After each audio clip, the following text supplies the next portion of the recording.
With Dave Mongan today. Welcome, Dave. Hey, thanks, DK.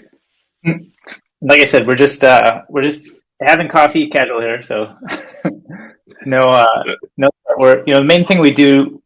I don't know if you've been to these before, but the main thing we do is we just sort of hang out, talk about what we feel like talking about, learn about what you're building, just catch up in general, and then we make highlights and share them out to Twitter. So I don't know if you've seen. Sometimes those show up on Twitter. Yeah, you may have seen. So yeah. very cool.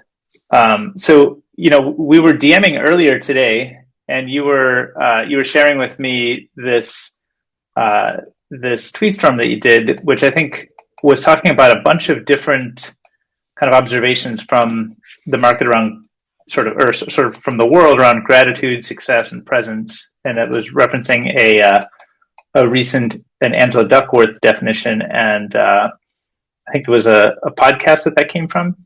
Sorry. Yeah, it was a Freakonomics episode. So Angela does a great podcast with one of the Freakonomics, or actually both of the Freakonomics guys. But they also did a cross feature with her on Freakonomics recently. And so Angela Duckworth wrote Grit and is really famous for that concept of basically, it's popular in an entrepreneurship circle. So yeah, so it was a really interesting one because she talked about happiness in the frame of kind of grit and goals. And, it's something that I'd kind of been thinking on a lot, and something, that Headway kind of touches on, but it was a new framing for it. And I thought it was a really cool framing around happiness being essentially in the pursuit of goals, right?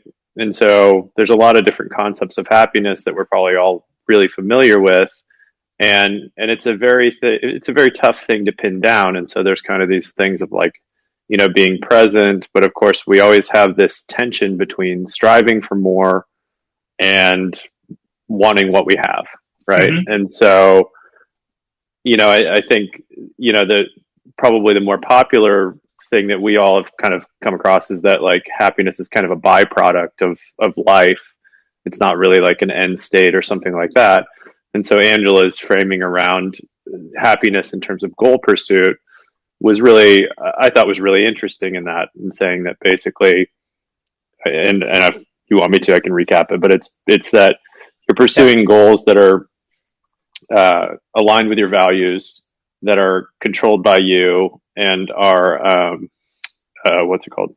What was the third thing? Sorry, I don't have it in front of me. Fully owned by you.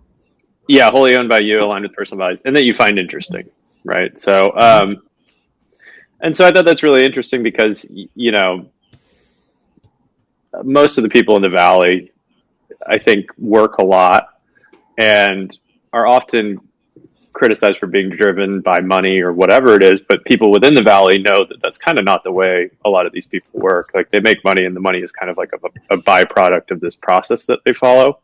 And it explains why a lot of people who are really successful entrepreneurs or investors continue doing what they do, right? I mean, why would you? If you were only doing it for the money, you'd get the money and then you'd just run. But people don't. They tend to stick around and they keep doing it because they really enjoy it. So I thought it was a fun thing to do that, and it touches on, what Headway does. And I'm pretty bad about building in public, and so I've been trying to get a little bit better about exposing that to the rest of the world, and getting the feedback, and being less afraid of negative feedback and criticism and all that. So yeah. Well, what kind of feedback have you had so far? How do you go for feedback today, or kind of before you wrote this tweet storm? What would be a typical way you might go for feedback? I try to email users, and frankly, it's been really hard, especially as Apple has implemented their privacy stuff. Since I'm only on iOS, I kind of don't know who's on my app these days, and so I have to send out a lot of anonymous emails, and without any kind of context or even like a name that goes along with that. My response rate is super low, like a 20% open rate, but I'll only get a response here or there. And you're saying, so just to make sure I understand, so you using Apple ID to sign in with Apple? Yeah, so these days, so it's like the proxy email address? Yeah, it's the private relay thing. So yeah, like Apple, what is this, like a year ago or so, they implemented that thing where if you're going to have any third-party auth, you also had to have Apple ID. And then when users do Apple, they can select private or not private. And when it's private, it says, private relay, and it doesn't have a name even associated with the account. Right. And so my app wasn't built to, account for that change. It just happened right as we were about to push the App Store. It was a requirement. And so we implemented it, and now I haven't raised funding or anything like that. And so it kind of threw me for a loop, because then I just started to get all these like random signups, and I have no idea who these people are. And, and so I'm sending emails. Send them an email with something that's like, do you express who you are and what you're all about, or does it feel like a form email to them, or how does that sort of back and forth go? So I try to send some out. Yeah, I try to send things out about like me and like what I'm thinking and what, Headway is and the intent behind it. And like, I'd love to hear some feedback from you who use it.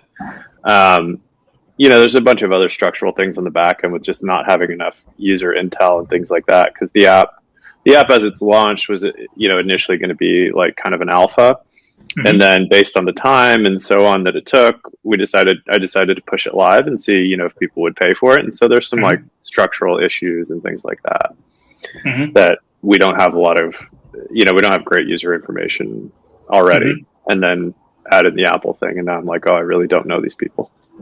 So is that one of the main things that you are working on right now, or is the kind of building in public style that you might be moving to? Do you think that might help correct for some of that lack of connection that you have between people who are choosing to use it and you and your story and what you're building?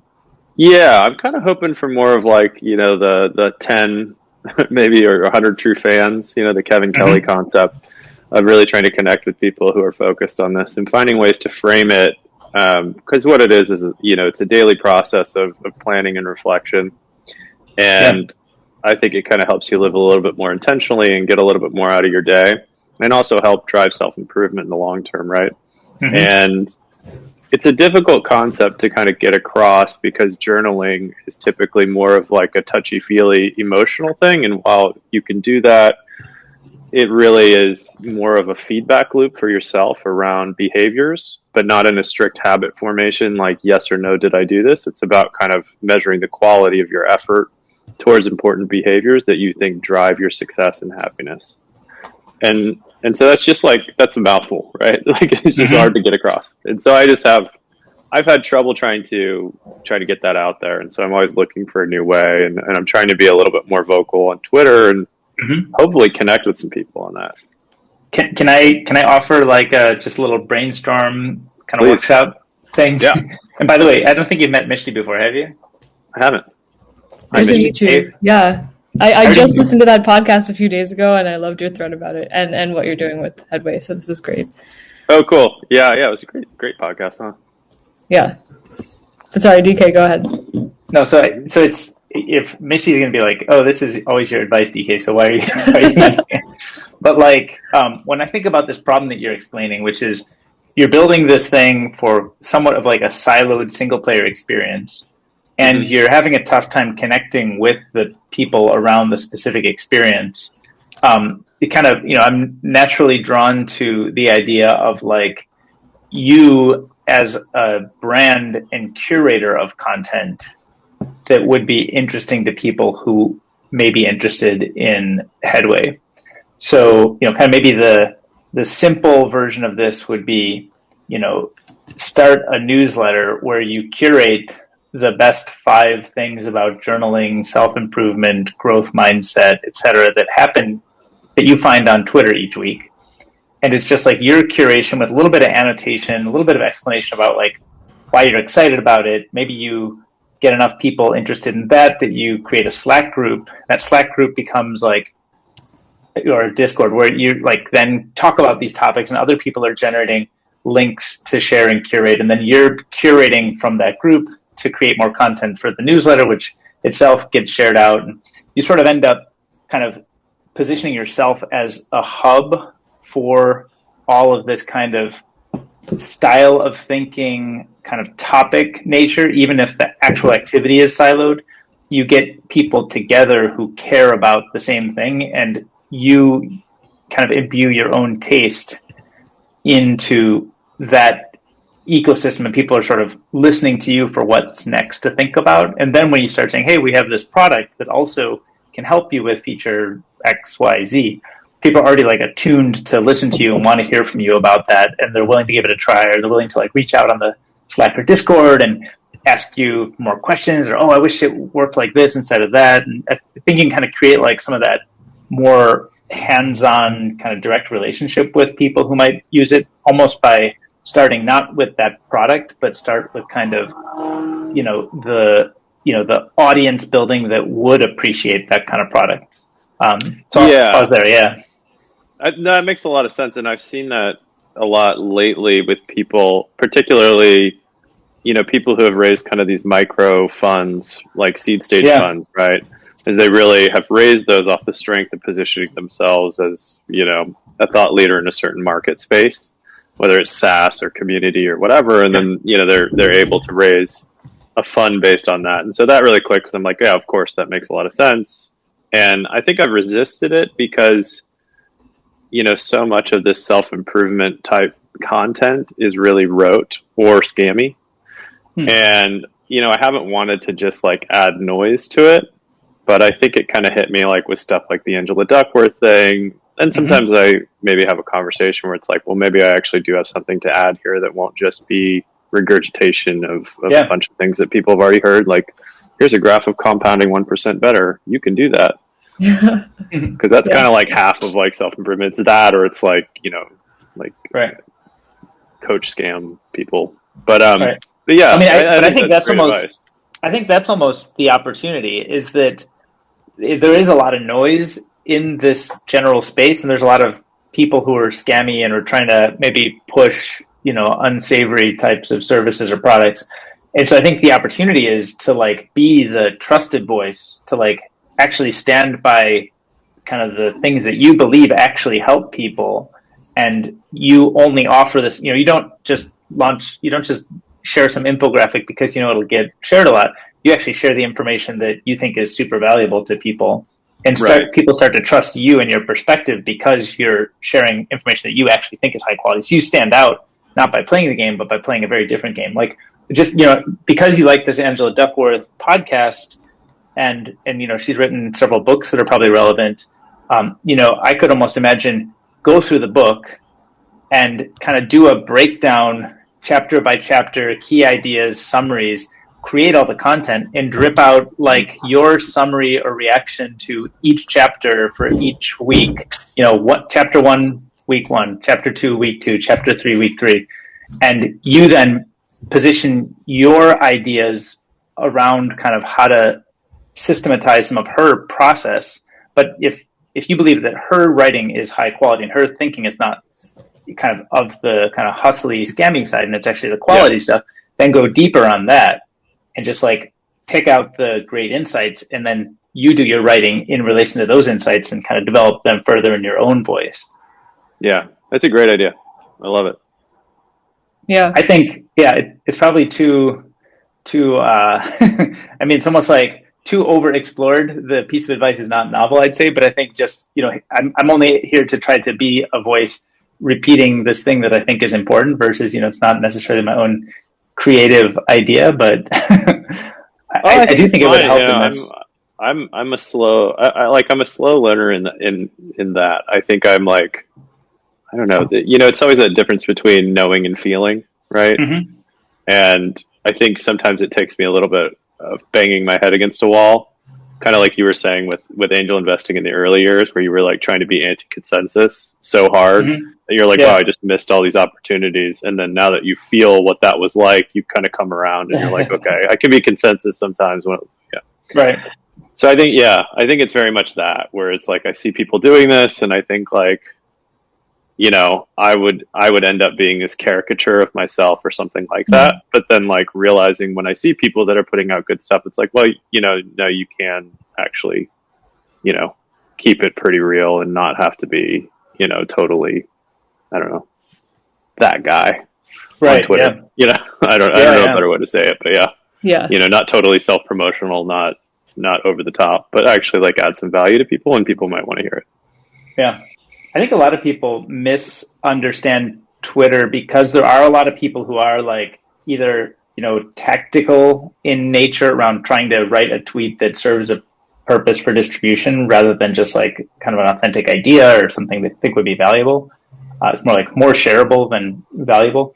But I mean, there's plenty of that you do see because that stuff kind of works in its own way. But I think actually the best stuff is really just like, what's on your mind? What do you actually care about? And like a lot of it won't hit, and then every once in a while it will. And when it does, it'll be like the real you coming through instead of the Wikipedia summarization tactic or whatever people are doing these days.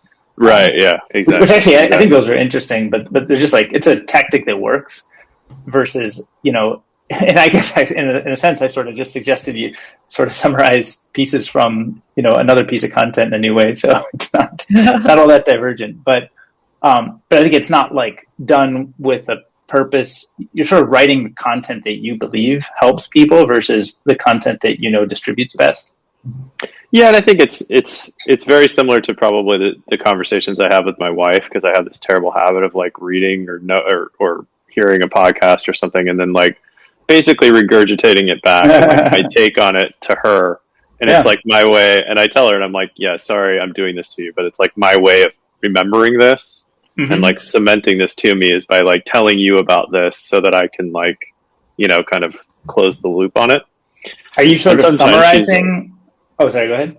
Oh, well, yeah. So it's like, it's a summary, but then I'll also say, but I find it interesting because here's this other thing I know, and I'm trying to like, tie that like lattice work of ideas kind of together and match it up with some other model or kind of evolve my model as part of it. But I kind of thinking by talking out loud, and not everybody does that. My wife doesn't do that. So she's just like, why? And I'm like, well, my brain is weird, but this just kind of helps me. She's like, all right, go for it. So, I mean, you could do that at some scale if you do it through writing, right? Yeah, that's kind of what I'm thinking. Yeah. That's when you were saying that, I'm like, yeah, I could actually do that. I mean, in a sense, building an audience around this content category seems obvious that there's a lot of people who are interested in it, but because the product itself is not, it's more single player than multiplayer, at least, until people build habits, you'd guess. It's much easier to engage with this in a single player mode than multiplayer. I think content and like some sense of like community around the content seems like a nice way to bind people, even if the product is not going to. Like if you were building a messenger, obviously, you need to use it with other people, and that could be inherently viral. But if you're building something that's more of a single player tool to begin with, this seems like an easy way to connect people around a thing that's otherwise kind of a solitary experience.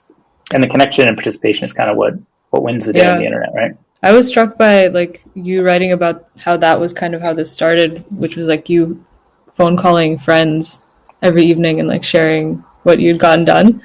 And I mean, for people who I was actually thinking about that a lot, because I feel like if you did build some sort of a community like DK is saying around content and identified those like super passionate, maybe like frequent commenters or contributors or like co-creators of your content, maybe they would become each other's sort of foils and keep each other on track. And that's like one way of making it multiplayer in a really interesting way. But I do think a lot of products probably do this too early, and then the people aren't really that invested, and then it's like it doesn't really work unless both sides of the table are like super committed to making it work. So right, I don't know, it's probably tricky thinking about it. It is, yeah, it is. It's semblance of a based relationship. That social pressure was important for the adherence. Yeah. I wonder if you just ask people to like do that for themselves. Like maybe you can. Maybe not making this a restriction, but what if it was like highly expected, or the best way this worked was that I bring my best friend on to Headway with me and we both say like, okay, we're doing this together. I actually think that I would be a lot more committed and like accountable if I did something like that. And there are people that I like, so many people are thinking so deeply about this right now. It's a huge issue that I bet people would find like plus ones. Like that wouldn't be a big ask necessarily. I don't know. Yeah, I think you're right. Yeah, I think you're right. And I think, as part of this, and one of the things I contemplate too, is there's the daily, and then there's like, it kind of, your daily goals and behaviors have to match up to something bigger. And so you need like accountability. And so like, maybe you draft people in on this higher goal or whatever it is, right? Like you're trying to be better at a soft skill, like listening or something like that. And you're like, okay, you can help me be accountable to this, or you can, be my daily partner and we can both be accountable. Cause actually, believe it or not, DK, but I heard about this process years ago through Eric Wu. And this is such a roundabout thing, but I want to say it was like '09. And there was a guy that was kind of popular in like the social media thing back in the day. I think he founded an agency. He's young, he's a very Christian guy. And he had this process where him and his friend called each other every night and went through this list of questions. And a lot of them were actually religious in nature because he was very Christian. And I remember hearing about that. And then when I was at Tesla, I was looking through management stuff and trying to, improve. And I found this same coach. And then I finally went back and Googled, like, figured out who this guy was and Googled it. I was like, oh my God, this is the same thing. I was like, I knew this was familiar. But yeah, he was doing it with his friend, and that was helping him drive that daily kind of like self-improvement.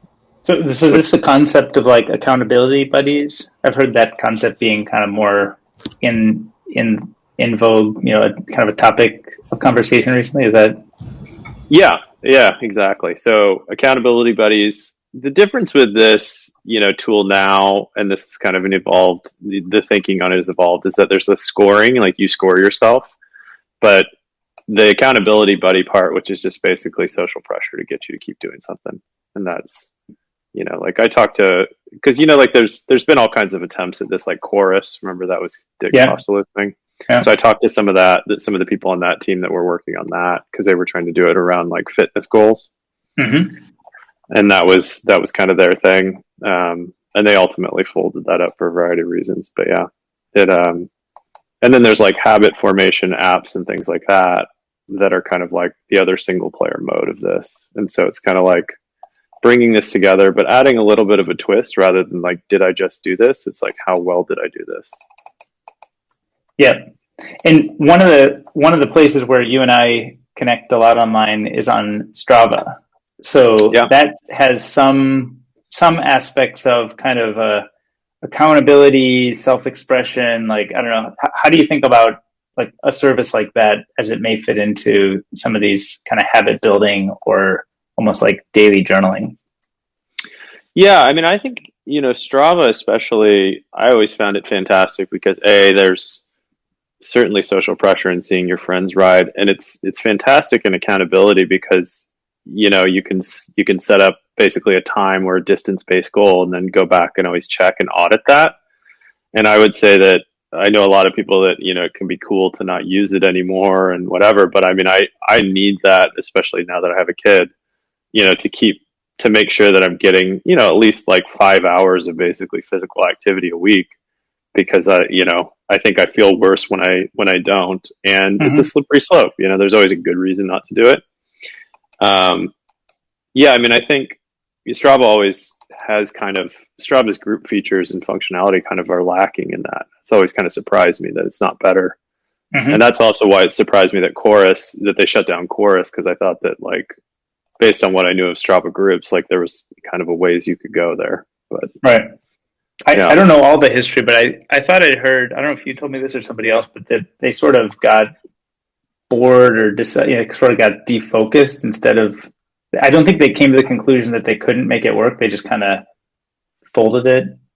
The conclusion that, the people from the team told me that the conclusion was like, it took a lot longer than they thought they would because they made an error in the social graph early on where they had it closed as opposed to open. So like if you were in one team and that team died off, you couldn't join another team without killing that team and going into another one. And so if you're DK, like you like to run, you like to ride bikes, and maybe you also like to do CrossFit, but like you could only do a group for one of those. Right. You couldn't have your CrossFit group, your bike group, and your whatever, right? You could only have your running group. And so in order to, that over the course of a couple of years of banging their heads against the wall, they would have had to go and like re-architect the product, but they'd hired a bunch of people and they were doing a lot of stuff. And I think Dick, who was running the company, was just kind of like looking for something that was a quick hit And when it was looking like it wasn't going that quickly and it might not be all that successful, I think he was eager to move on and, I see. get into investing and all that kind of stuff. So ultimately the team folded up and everybody did pretty well. But, I think the consensus was that they could certainly, something like that could certainly succeed with the right social graph. Right. I just shared a couple links in the chat. One is from the New York Times about accountability buddies, and another is from Wired magazine, kind of similarly around like kind of productivity coaching. So these are just a couple examples of things I've seen in the past, that just like articles that came top of mind that, sort of showcase the fact that this is like in the zeitgeist. These are just like maybe seed examples of ideas of stuff that, like, if you took these and gave your own commentary, your own thoughts, where you agree, disagree, like these might be like nice starting points for taking. I would say each of these is a fairly reputable source. So good publication. Interested in this concept that you're talking about. So I just thought I'd mention it because I shared them in the chat here. Oop, I think you might be muted. Maybe he muted because he's got something he's got to do.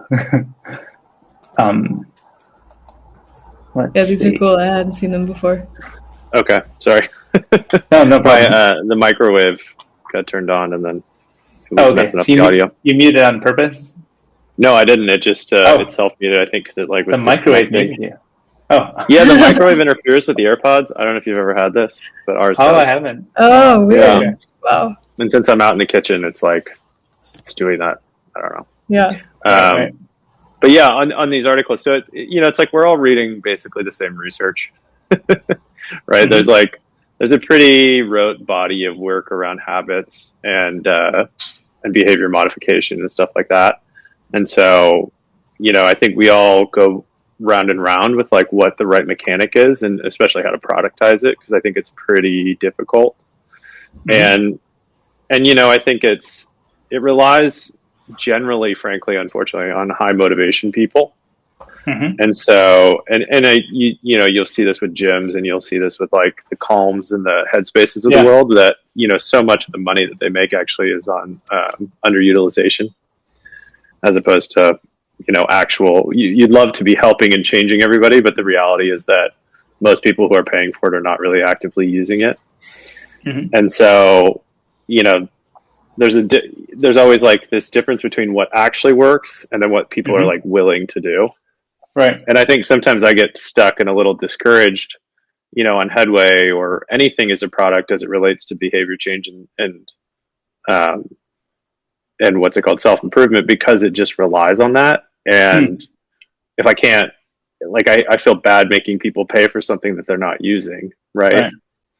And so, I think that can be a little demotivating, but at the same time, somebody, I costed out because I had somebody calling me nightly, and I ran the costs on that. And it's got to be $100 a month or something like that, over $100 a month to actually just cover the costs of it. And then I did it. We're like a coach, like a person coach related kind of. Yeah. Not even like a true coach, just like somebody that makes, $15 an hour that calls mm-hmm. you every night for 5 minutes a night. It ends up costing, over $100 just to make that work. Right. And like, how many people are really going to do that? And so that was the difficult part. And I think, I haven't read that article, but it said, would you pay $40, to have somebody keep you on track? And you can argue that $40 is worth it, but it's still $40 in cash. And so you're chopping out a wide swath of people that are going to pay. Right. So yeah, I wonder, like, with this, broad idea, it feels like you're exploring it as a very horizontal idea. And I wonder if there are certain verticals that are underserved where you could get like really deep. So, one that I hear people talk about a lot is like kind of reading, where they kind of want to read more books and they want to showcase which books they've read and have kind of a, maybe something like an accountability buddy, for the pace of either pages they read per night or books they read per week or something. It sounds like a familiar product. Meaning something like Goodreads or what? Yeah, or the OG highlighter. Oh yeah, well, we never really did it as like a tracking tool. No, yeah. But yeah, we care about books. Yeah. So maybe that's the common thread. Yep. Well, just anecdotally, also, all of this makes me think of after graduating college, how many, and like the several years afterwards, the book Designing Your Life has just come up so much. Like, I read it, I found a lot of value in it. I recommend it. Like, it's probably the book that I've personally bought and gifted to the most people. And I hear that a lot. Like, people are actually buying this thing and giving it to each other, especially when thinking about like career and goal setting. Have you read that, Dave? Is that that's the Stanford guy? Yeah. I've listened to his lectures on it. Yeah. So like something there seems really that like it has really hit people in a way that actually makes them want to like spend money and distribute this book. And like, I mean, my friends have called each other about it to talk through the exercises and stuff. I'm not like there's some energy there, but it's tricky, as you're saying. I'm not sure what the best way of translating that into like a thing would be. I know they have like workshops and stuff, and I don't know, this is very just like one-off behavior that people are doing, but more so than like just tossing around articles and things like that. There's something about the packaging there that really worked, I think. Yeah, well, I mean, I think, I mean, I can relate to that when I first got out of school too, because I was an auditor, right? And I hated it. But I had an accounting degree and it was a job, and so what are you going to do? But I was constantly looking everywhere I could to figure out like, what did I really want to do? How could I get there? So I think that makes a lot of sense, is that young people especially, or people who kind of hit like mid-career malaise and are kind of like trying to figure out what's next. You can it doesn't have to be mid-career. You can hit that at any point. Mm-hmm. But yeah, I mean, I think that makes a lot of sense. I mean, the Artist's Way is another one that a lot of people are into. And oh yeah, morning pages for journaling are great.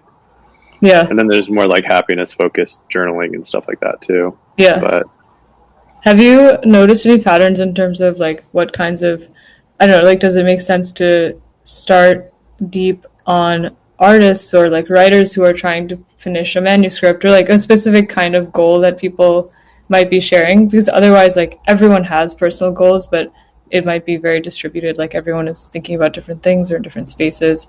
So I don't know if you've noticed among the people using the app if they fall in a certain peer group right now or not. No, I mean, I haven't really been able to collect that. I try not to, collect any information mm-hmm. on the actual entries themselves because, the privacy concerns, I'd feel pretty weird, even if it's like some ML script running in the background. Yeah. We didn't go so far as to do like private key on device, but like, which some journals do, but yeah. So we don't really have a lot of insight into like what people are saying and writing for that reason. Yeah. I think that's kind of like an unfortunate thing, but it just felt like the right move. So, yeah. Yeah, I mean, I've looked into it and, there tends to be kind of like the general buckets, which are like career, like relationship and health. Mm-hmm. And then, beyond that, there's like subcategories within that. Yeah. Yeah. So I think it's, and maybe that's it. Maybe that's, that's kind of how you do the content, is like by doing consistent content and testing on that, you kind of start to understand what people are, most interested in. And I think if I were to put, if I had the money to put into the app, I mean, this would be a part of like what I would do in the onboarding, which is like to help understand what people want to do, by using the app, which is like, what are the goals that you're pursuing? And then how can we help actually like grease the wheels for that? Yeah. So we could both learn more about about the customers, and then also give them some, make the app more useful and tailored to them. Right now it's like a blank slate. You can customize it, but like, we offer some suggestions of what you could do, but it's not like, it's not part of the onboarding.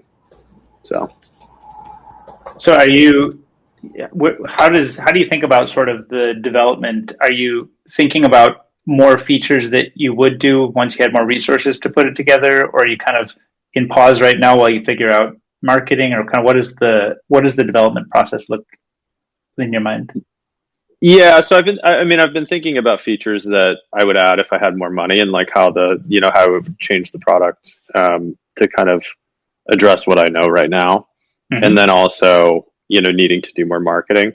So as part of this, yeah, I had all kinds of issues with developer. I tried to use a cheap developer, and I just went in circles. And we've talked about this, where there's just all kinds of like architectural issues, and so going back, and I had a guy that was really scrappy and really helped me, fix a lot of things. But he was kind of like, yeah, this needs to be re-architected to fix some of these core issues, Mm-hmm. and don't have the money to like personally just go back and re-architect it without knowing that it's actually going to be worthwhile. So Right. I kind of got stuck in purgatory for a while, and then got into investing in stocks and stuff like that as a result of that, as a way to raise money. And then now we have to buy a house, and so now I'm back to like, okay, we've got to get serious about work again. Was that GameStop or what? Yeah. You mentioned buying stocks and then kind of laughing about it. Oh yeah, it's like, because it's such a rabbit They hole, right? stonks. Like, yeah. Thankfully, I don't have the. I don't. Yeah, obviously, people made a lot of money doing that. I don't have that thing that just like feels like I can go all in like that. Right. I actually I'd seen, my friends showed me Wall Street Bets like 2 years ago, and so I'd always like checked in just to see what it was entertaining, because people would just do the craziest things. But I just never had to like just go all in on GameStop. Right. And I look at that, and you when it turns out well, you always think it's great, as we've seen with Doge and all this other stuff. But I just don't have that thing that's just like can convince myself to throw a massive amount of money behind something that's just totally silly. Yeah. At this point, I wish I did, because man, the number of opportunities we've all missed this year, right? Right. But yeah, but so you're mentioning you're sort of, as a process, investing is like a rabbit hole, yeah, and so it's like it takes up an amount of time. It takes up a lot of time. It's something that you look at from the outside and you say, oh, you can do pretty well in this. But I laugh because it's like, it's so much harder than you think, right? And so you do something saying, I'm going to make money at this, and then you just like over time start to realize the game that you're playing and the sophistication of the players that you're playing against, and you're just like, you actually knowing and feeling, once you feel it, you go, oh, that's why there aren't more people like me. Right. So was that like a period you went through, and then you came to this new observation about it, and you're not spending time on that anymore? Yeah, I mean, that's essentially it. Mm-hmm. Yeah, I mean, there was a lot of easy money in the stock market, I think, probably like last year too, and that's part of it. And as the market goes sideways, that's been harder. But I think also just like, I think I just realized that like this isn't intellectually, it's interesting, but it doesn't feel like it doesn't match up with my values long term. Mm-hmm. If I made a bunch of money in the stock market, like I would still feel like I wasn't contributing something to the rest of society. And I think the idea of actually building something and helping people do things with their life is just, I don't know, it's just a lot more attractive to me. Yeah. So how do you can relate, because you were an angel investor and now you're a founder again. So, right. It's like, yeah.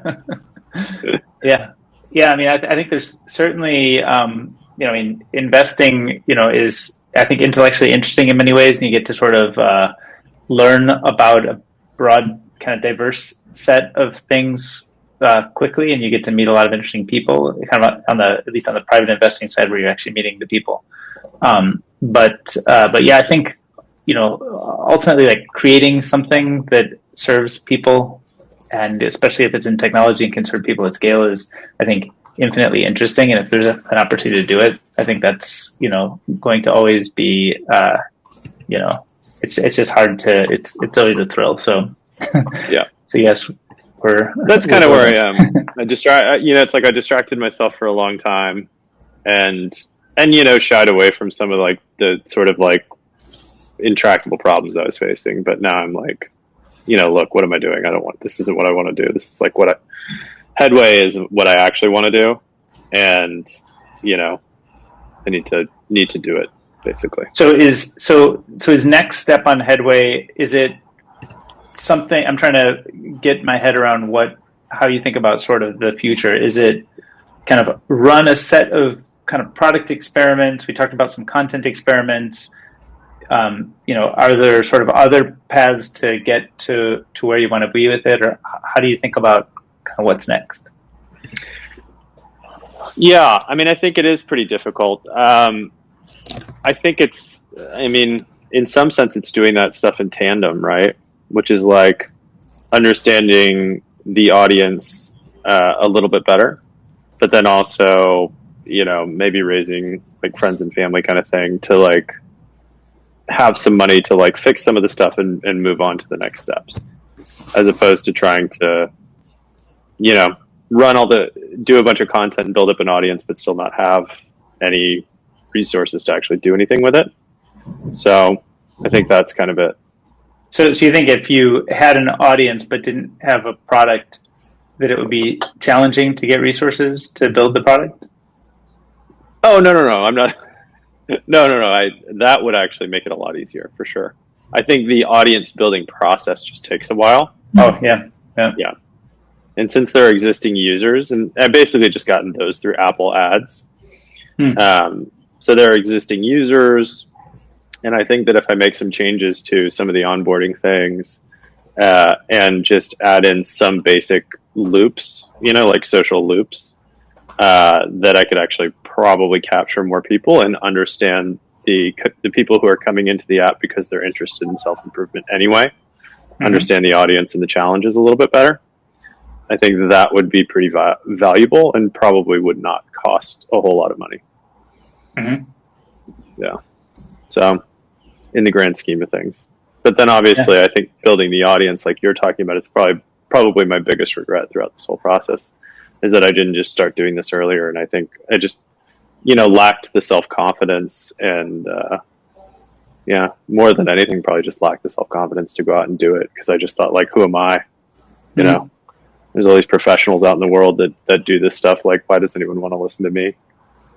I think you can always have a perspective on that, right? You've lived your own life and you've had your own experiences, and they're not the same experiences as anybody else. So you can always offer your perspective on well-known or well-understood things. You might like sometimes disagree, or you might have ways you might want to color what Angela Duckworth is saying. So, might have examples from your experience helping build Tesla that could be interesting to somebody, that a direct narrative story you could tell about a point that Duckworth is making in a kind of abstract or general nature.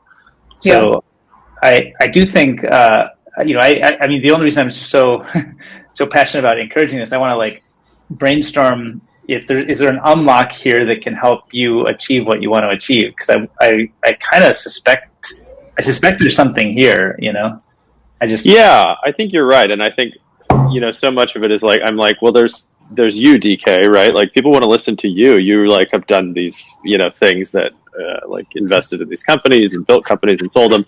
And so I'm just like, I'm just a guy. Like, nobody wants to listen to me. But I realized that like, things like with Angela Duckworth, or when I've listened to other podcasts and just summarized them for the same reasons we talked about earlier, people actually do like that. And so maybe I should just at least start with doing more of that, aggregating it, etc., as opposed to, just keeping quiet most of the time. And it would be so much more genuine than a lot of the content that's out there, because I mean, just even reading the Headway About page just felt so genuine. It's like it's coming from good, I'm glad. like a real struggle that you actually have had. And a lot of people I think don't talk about addiction, like especially like internet addiction and distraction in a deep way at all. And I think like that's also a huge gap. And I mean, we had this author on earlier, James Williams, who wrote this book called Stand Out of Our Light, and kind of about like how this is a really existential thing. Like if people can't stop scrolling online and like being infinitely distracted, like as the internet comes up with more and more stuff for us, it's like existentially making us probably less fulfilled in our lives. And like people aren't really talking about that. So I feel like that's really important to put out there. Well, that's good, because that was even hard for me to like actually put out there and have the vulnerability to put it out there, because it's I don't know, this is like, this is the Valley, everybody's like amazing, right? So to say that like, oh, I'm actually flawed and that's where these things come from is really hard. But I have addiction in my family with like alcohol and things like that. And while I don't have those issues, thankfully, I do. It kind of clicked with me this year that I'm like, this is my thing. This is my version of that. Yeah. Like, and so stock investing is like a great example of something that seems worthwhile. You can convince yourself it's worthwhile because you're making money or whatever, and it's intellectually interesting, and it's an important thing in the world and in society. And so you can go down that rabbit hole of distraction. And then I kind of realized in having a conversation with a friend, I'm like, oh, this is just avoidant behavior. So yeah, and maybe I should do a thread on that and talking about that, because I think that's that would be really interesting. How many things do people think are like productive or are socially like sanctioned enough that they stop themselves from introspecting about like, why am I doing this and is it important or not? I think that's a super interesting topic area. Yeah, I mean, DK, we see it a lot, right? Like with people on bikes and stuff, Yeah, they just ride bikes to like a degree that you're like, I don't even understand why you're still doing that. Riding 20 hours a week, like, oh my goodness, that's like a part-time job. And so so I think it is maybe that's a great tack to take, at least in opening up the conversation. Yeah, I had not seen the About until Mishti mentioned it, even though I follow you on Twitter, and it seems like a really great personal story. So I've been to your homepage. What I'm trying to emphasize is, even though I know you and I've known about Headway for years, I did not see the story that I just shared the screenshot of from your About page, which is one click deeper. And I think it's the best piece of content about you and Headway that is on the internet. So can you turn, just as a, kind of another tactical suggestion, is like, can you just turn that About page into a tweet storm? Yeah, absolutely. It's a great idea. I mean, it has all of it's just real. It doesn't feel like I'm being marketed to. It feels like I'm getting to learn about, more about who Dave Mongan is and why he's building this. Yeah. And I actually wanted to ask you more about that too. Just like, I was curious about when did you realize that this was something you actively wanted to work on? And did you try things and sort of, I don't know, like what got you past the valley that most people face where either they don't realize that there are issues or take the zoom out time that they need, or if they're trying, they can't stick with stuff. Like, what made you finally committed enough to be like, okay, I'm going to pick up the phone and start calling my friends or hire this person to call me every night and then eventually make the app? That's really interesting. I think, I worked at Tesla and I was as a product manager on our web team there, and like running, I don't know, Tesla's just crazy. So it's like, you're just thrown into something all the time, and, it's great in that way. But, I certainly had like trouble there with trying to both make sure that I was staying on task and on top of all the things that we had to do, because the company was growing so rapidly, and like it was, international expansion and all this stuff. So we had all these countries and then people from these countries that wanted things, because I was working on retail. So I was struggling in doing that and managing the workload and staying on top of it. And then also trying to like run a team, and then not really being a great or an experienced manager. So I was always looking for like ways to, like getting things done, like task management, tracking, these kinds of things. And then I kind of had this thing where I realized, well, like, there's part of this is like task management, but part of this is just like mindset. Like, I have to get myself in the mindset to actually do work and all these kinds of things. So I started looking more into like the psychological side. And I'd been diagnosed with ADHD when I was in college, because I was like doing really poorly, like my freshman year, like a lot of kids. And so I had to do that whole thing. And I was able to turn it around pretty quickly. But, so, those kind of, I'd always had an interest in psychology because of the ADHD thing, because there's a bit of this, like, like the dermatologist that has acne, right? It's like, I want to fix myself. And so I go into this. And so I was always kind of paying attention to that. And that's where I kind of ran across this thing with what is kind of the process for Headway, is like, I used to do this stuff in the morning myself on the BART ride to work, to Fremont. And then I thought, like, after I quit Tesla, because I was like a little burnt out, but I was kind of like, well, this seems kind of interesting. I wonder if like other people like this stuff in the same way that I do. And so I just, texted a few friends and just was like, hey, is this like interesting to you at all? Because I always had an idea that something would be next. And I always wanted to be an entrepreneur, but I didn't know what that thing would be. And all my experience at Tesla was like sales facilitation, basically. And I was just not interested in that. And so that's kind of what got me to do that. And it was a really fun experience, but you're taking inevitably one of those conversations out of the 5 or 6 runs to like 30 minutes, right? Because you haven't talked, you're going roundabout, and these are friends. And so you have stuff to talk about. So I was like, okay, well, that's not going to work. Right. I can't spend hours a night doing this. I was like, well, what if I remove myself and we have a third party who we don't have the social connection to? Would that work? So I started paying a woman on Upwork, and then that was going okay. But then that got expensive because inevitably then her conversations would run to like a half hour with somebody, especially my mom, actually. She was like my mom's buddy, and I was like, Mom, I'm paying for you to have a friend. Like, I can't keep doing. But no, so then I switched it. After that, I tried text messages, and that was kind of like less pickup. And then I tried automated text messages, and then that automated text message thing had a bunch of issues. But I think the real reason they got me to do it is I think at Tesla was. Sorry, this is a super long answer. I'm terrible. Okay. Tesla is like a very goal focused like company. Yeah. And one of the ways we used to screen people is like if people were too idealistic, we wouldn't want to hire them, because we were like, look, if you're here to save the world, like we need to sell cars, and you're not going to be interested in this job. We would rather hire car people than like people who wanted to save the environment. Because the reality was like the job was all about cars and merchandising and selling them. So, but it was it was a cold culture, It was like you were there to do your job. And like I got moved from Palo Alto to Fremont, my office, on a week's notice. Like they're like, hey, next week you start in Fremont, by the way. And we're like, huh? Which is like upends a lot of people's lives. And they did the same thing to a bunch of engineers, And so that was the thing that always rubbed me at Tesla was I was like, I'm a little bit more of a humanist than Tesla, whereas Elon's more like, I want to save humanity, but I don't care so much about an individual person.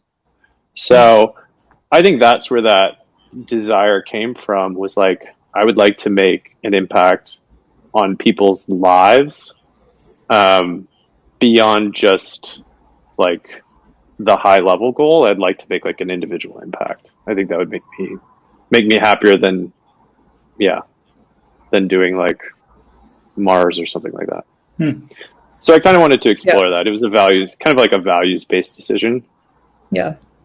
I have other interests, like obviously bike riding, like DK and I talk about, but like, I just thought like, oh, if I did anything in that helped people buy more stuff, I'm not sure if I would actually feel fulfilled in doing that. So I'll try the thing that's probably a little bit harder and makes less sense, but like is actually a real problem, and see if I can like make some impact there. And were you doing any sort of journaling before, or like what were the moments that you were actively thinking about what are my values and am I doing right now the things that align with those? Like, was that a regular practice for you before you started doing this stuff? Or I mean, I would try to journal in the mornings, in some capacity at Tesla, particularly if things were bothering me. I'd always try to journal, kind of like that morning pages thing where you just write 3 pages, stream of consciousness, just to kind of understand what's going on. Because sometimes, you start a day and you've just got so much emotional overhang, that it's just like hard to jump into the day and actually get anything done. And maybe some days you can distract yourself and you're successful, but some days I just couldn't, because I'd be frustrated about that, or even frustrated about something at work and I just need to like figure it out. So I knew that was like a thing for me. And then, once I quit, like I got lucky. I mean, I fell, backwards into money at Tesla. So I had some options. And so I knew I was like, well, I have an option with what I want to do with my life. And what should I how do I go about making that decision? So I just did a little bit of research about that. and went through like the 5 levels of why, and these kinds of things to help do that kind of values clarifying experience. I'd have to look back at my journal at all the different things I did, but yeah, like that was particularly important to me. If I was going to leave Tesla and do something else, I was like, it should be something that I find fulfilling, since I have the opportunity to do it. Because it's just super lucky. Yeah.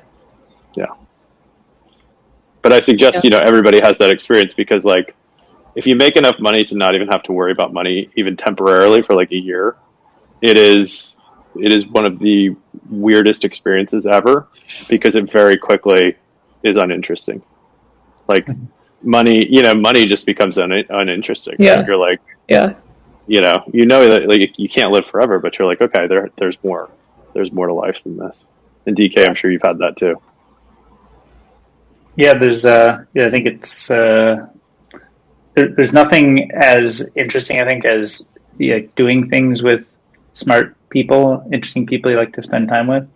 There's no other greater joy in the world, really, I'd say. Yeah.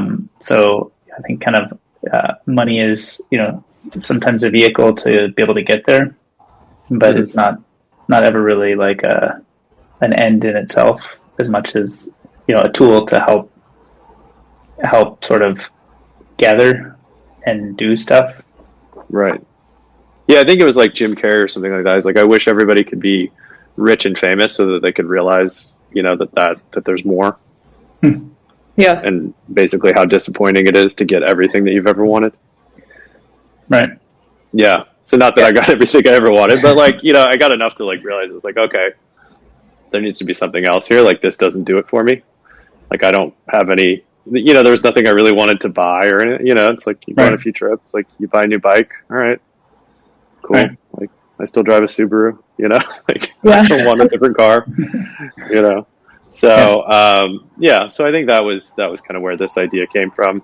And then it just took a lot longer to get everything off the ground.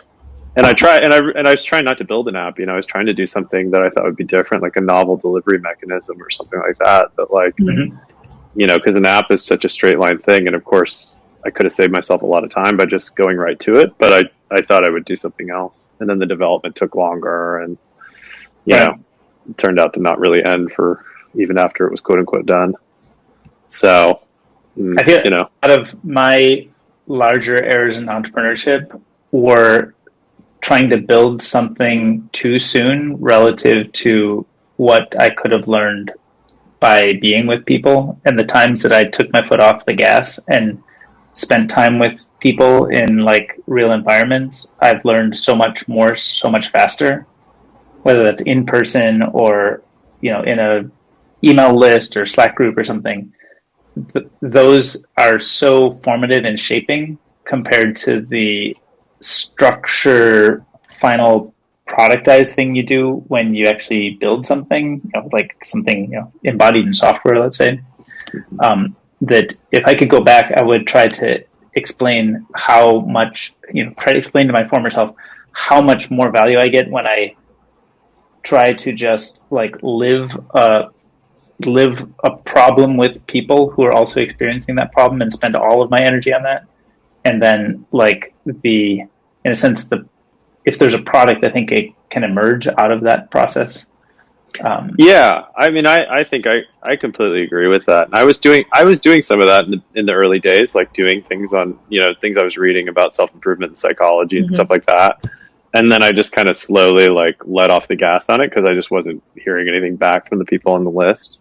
But I think, especially what we've seen with Substack and all that like, that there's a massive need for that, a much bigger need for that than I think I thought in like 2017, 2018.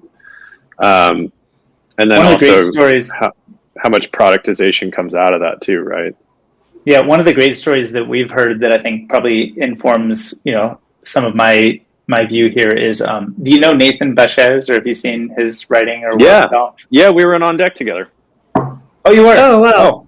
Yeah. Oh, wow. Oh, we want to ask you about On Deck, and I know we're actually over time, but that was a topic we had that we wanted to ask you about. But I'll give you a quick note though on the Nathan thing. Is I had met, I don't know if you followed his story, but he was kind of like, he was working on Hardbound, I think was the name of the service. It was kind of like a tech product platform around publishing. And, I think that never really got breakout. And then he worked at Substack and saw it from the inside. And then he left Substack and was kind of working on other types of tech platform. I think he had like a local news curation thing that we were spending a lot of time talking about.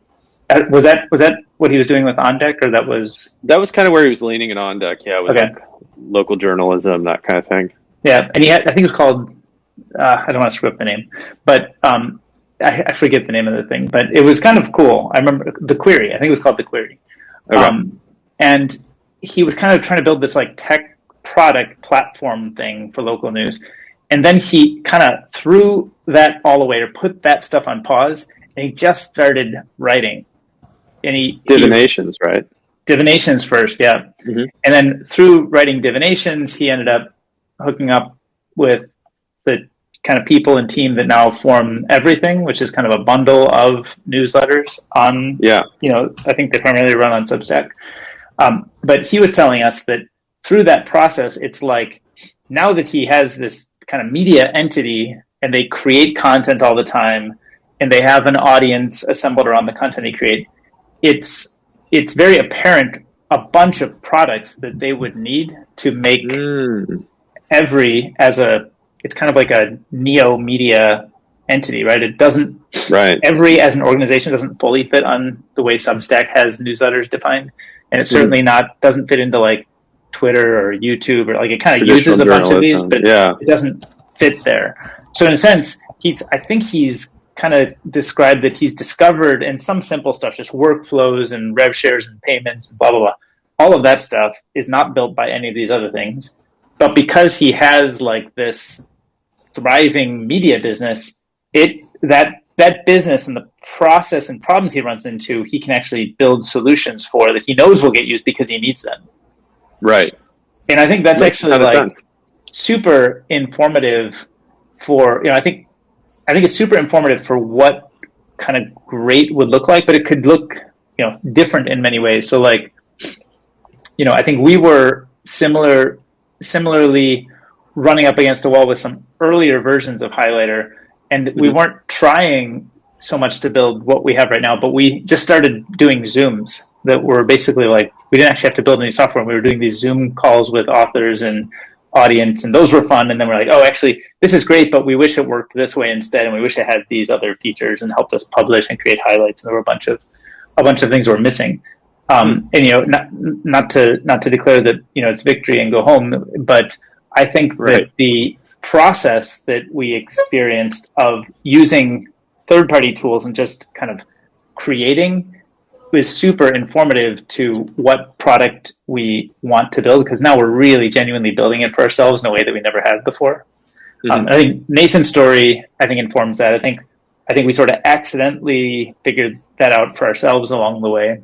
And I feel like it's just like, it's hard to see it, I think, when you are kind of analyzing it from the outside, and I think it's easier to just be in it, which is why I think maybe the newsletter idea is not so novel, but I think the main value of it would be that if you wrote a successful newsletter and curated content, and you curated Duckworth, and you curated a bunch of content, wrote your perspective on it, you just end up being in the middle of all of the information and news flow and brand that would then be like, oh, obviously, if I built thing X, all of these are the first 1,000 people who are super passionate about using it. I already have a relationship with them, and they want this thing. And so in a sense, it kind of helps, it's both. I think the Nathan story is the one that feels, I think it was like most really illustrative of this point. But then I think we have like hints of it with what we've been doing. And I just feel like it's a story that everybody thinking new products should be. I think what's his name, Austin from Lambda School, is always like the classic one too, right? Mm-hmm. I don't know the details. He had his like Slack group. He had like a Slack group or something like that, where he was helping do education type stuff like this, like people just talking about education and like how to change it and what to do, and or something, where he was like helping coach people or something, and then he just figured out that like all these people wanted to learn how to program. Oh, is that right? but they like didn't want to have to pay the upfront cost. And then like he was like, oh well, maybe we can like make something out of this. And then like it was just it was like a very natural evolution. I know I apparently Lambda is like kind of a hot button issue these days for whatever reason, but I thought it was a really cool story of like, you know, this organic evolution to like kind of a cool product by tapping into that community and the need. So yeah, I think that's the biggest lesson. In a lightweight way too.